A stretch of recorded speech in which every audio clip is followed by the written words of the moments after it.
Dan Jarvis, did you have second thoughts about backing the defence investment plan when you think you're spending just 2.7% of GDP on defence by 2030, by which point Vladimir Putin could be attacking us?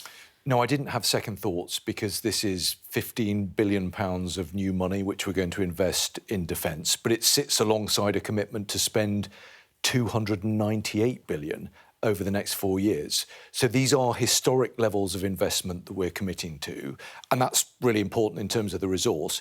But what's also really important is the capabilities that we are choosing to invest in. We've got to learn the lessons of Ukraine, and I think the Defence Investment Plan shows that we're prepared to bring forward the necessary amount of resource whilst at the same time investing in the kind of capabilities that we're going to need now and in the near future. Historic levels of investment, or actually just a down payment? I just want to put to you, you'll be very familiar with this, your predecessor as Defence Secretary, John Healey, said today we need a target date for 3% of GDP and a clear, credible funding plan to meet our NATO commitment for 3.5% on defence by 2035.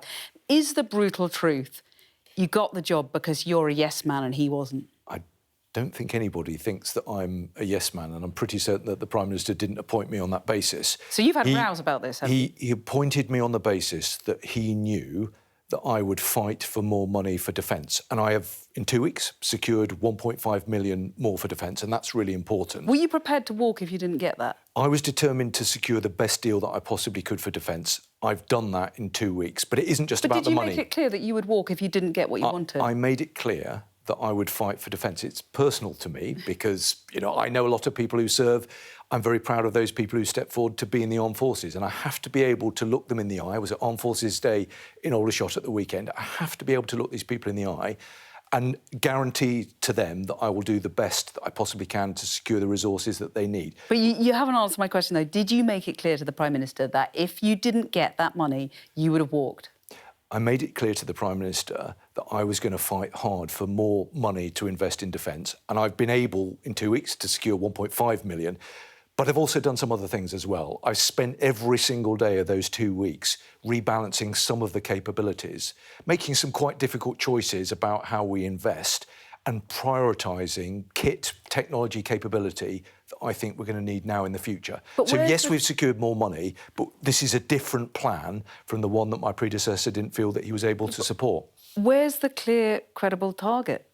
So we do need a clear, credible target. We've made an absolute binding commitment to be at 3.5% by 2035.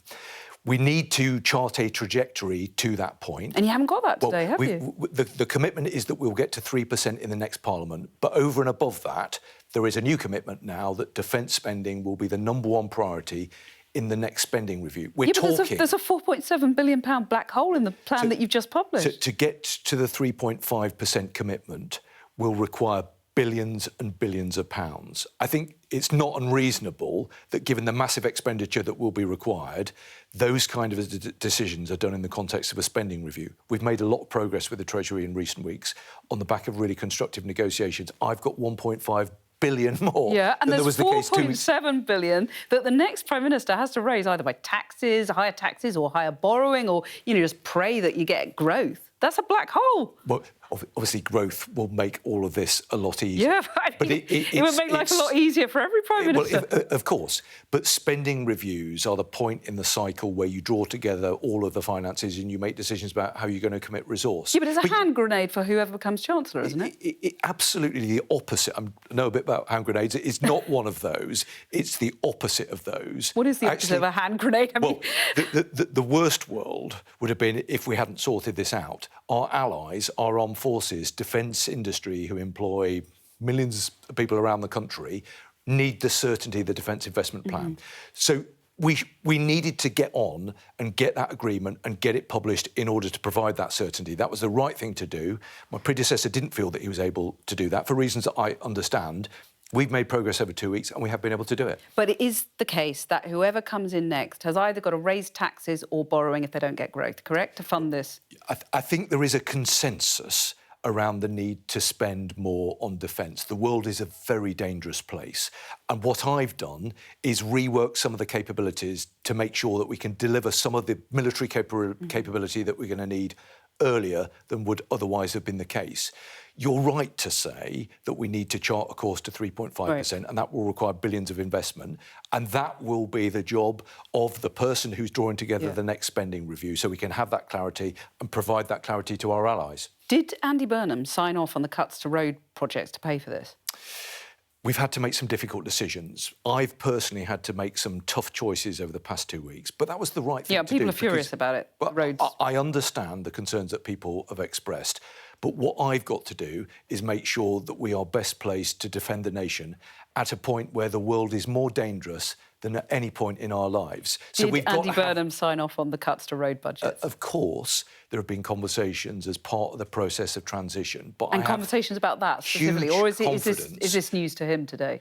So Andy Burnham is someone that I know very well. He was a Metro Mayor at the same time as I was a Metro Mayor. I know how much emphasis he places on securing the nation and on national security. And on devolution, as we know from yesterday. Absolutely on devolution. And we were Metro Mayors together. We spent a lot of time talking about devolution. But what I know about Andy is he's absolutely committed, as any Labour Prime Minister will be, to make sure that we've got the right resources and the right capabilities to defend our nation. Right, and we're so trying to do he agreed to put defence ahead of the road projects. He signed off on that or not? The choices that have been made, the difficult choices that have been made in order to make sure that we've got the resource to fund the kind of capabilities that we need to keep our country safe. But, I mean, you're not answering the question, so I can only assume that he hasn't signed off on that. So, therefore, he could just tear this up when he gets in, couldn't he? I have complete confidence that Andy, as Prime Minister, will absolutely make sure that we safeguard our national security and that we've got the investment, the resources, the capabilities we need to keep the country safe, to work with our allies at a point of challenge. The world is a very dangerous place. Even if it runs counter to his devolution programme? Devolution will, I think, provide huge benefits and opportunities for our country, and Andy is an absolute expert on all of that, and I completely agree with the kind of faith that he has in investing resources in regional mayors. But I have complete faith also that he understands the importance of national security, and that's why I have complete confidence that he will make sure we've got the resources that we need. And but sometimes that does involve difficult choices. Do you expect to continue as Defence Secretary under Andy Burnham? It's a massive privilege for me to be back in defence and to be around people doing amazing things on behalf of the nation. I love doing this job. It's not an easy job, but it's a great privilege to do it. But ultimately, it will be for Andy Burnham as the next Prime Minister to decide who he wants to be in his cabinet. But you'd like to carry on? I mean, it's a huge privilege to serve in this role.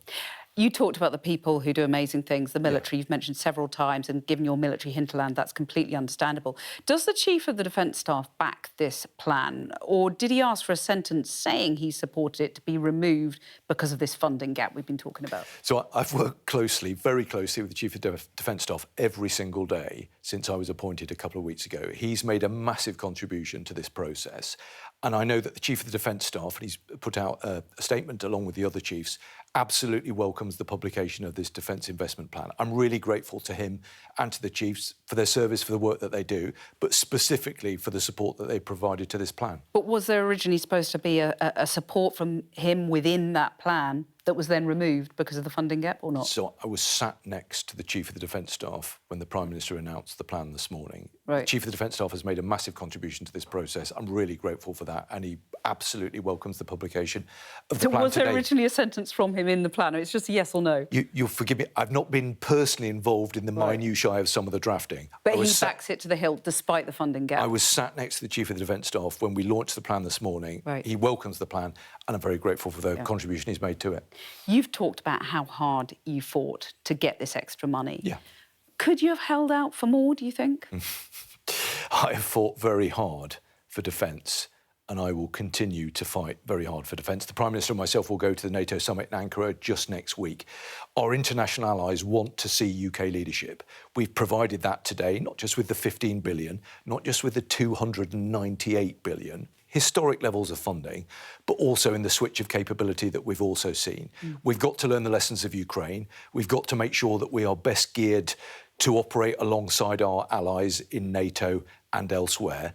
And the publication of this plan today has been a really big positive step forward in that regard. Well, talking of learning the lessons about Ukraine, you know, obviously you've got to make clear you're not fighting the battles of the last war. Yeah. Is it right that a quarter of the defence budget will be going on the nuclear deterrent? Is that the right priority? Do you have to have an open conversation about whether that is appropriate in this day and age?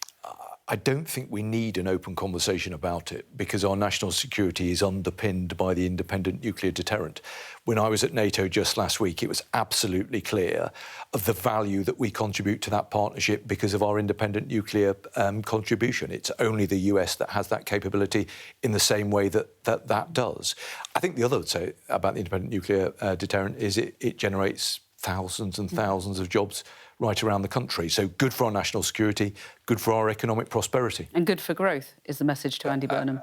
Absolutely. And one of the things that I'm most proud of is that the 15 billion that we've secured for this plan will create nearly 60,000 jobs around the UK. Good, skilled defence jobs. I'm really proud that a Labour government is delivering that. When you were offered this job, given the circumstances, what happened to your predecessor and what's at stake here, did you think twice before taking it? Did you have a long sort of consideration in your head? Not really, because I believe in service. I believe in a contribution to the country. I'd been the security minister for 2 years. I knew quite a bit about how we keep our country safe. And when the Prime Minister said, will you step up and serve as the Defence Secretary, I didn't feel that I could say no to that. But I was also clear that I would fight hard for defence. That's what I've done. And that's why I'm pleased that we've been able to get this plan over the line. This is a plan that has been 12 months in the production. I've had 2 weeks to get a grip of it. We've got more money and better capabilities. I'm really proud of what we achieved over the past fortnight or so. And Andy Burnham could build on this. And if he can find some more money from welfare, for example, you'd be keen to stay on and implement that? I'm absolutely confident of the importance that Andy Burnham attaches to our national security. And I know that he will make sure that we've got the resource, the capabilities we need at a point of challenge. I have not a shred of doubt about that. Dan Jarvis, thank you very much for coming in and telling us all about the plan. It's been a long time coming, but it's great to have you here. Thank you. Thank you.